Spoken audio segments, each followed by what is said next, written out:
Imaynalla kasaygichik. Noqanchik qallarispa kasun Diospaq makinmanta hap'ikuspa kunandia. Ñawirispa devoción matutinanchikta uqsonqo kusisqa nisqata maychu sapawasanchik kichariyta Diospaq qillqasqanta. Kunan yachachiy munayki imachus yarqay imachus apetitu. Cuerponchik mañawanchik mikhunata sumaq alimentoyuqta yarqaqtin. Kay noqanchikpaq sumaq porque mikhuspa kanchik alimentoyuqta.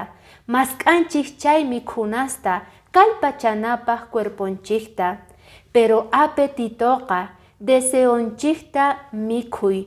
Manapis yarqawasanchu, pero chay rikusqayta, chay qhawasqayta noqa mikhuyta munani.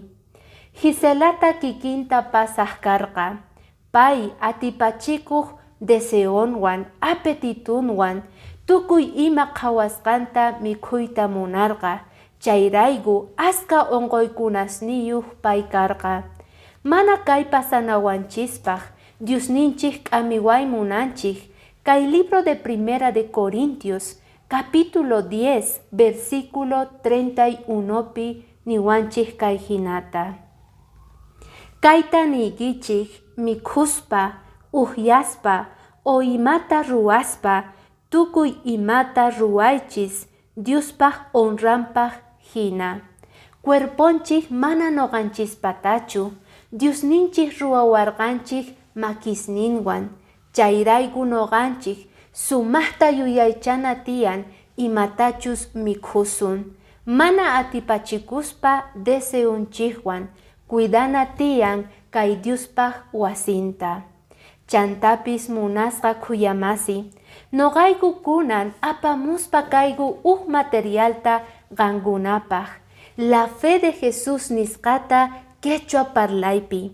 Siqan yachay munayki astawan Diospaq qillqasqanmanta chayqa, churaspa kay sutiykita kay video urapi noqa yachay munani astawan Diosninchikmanta. Chantapis gratuito qan ñawirispa kayki kay materialta. Ama qonqaychu. Diospaq bendición ninwan kaychik kunandia.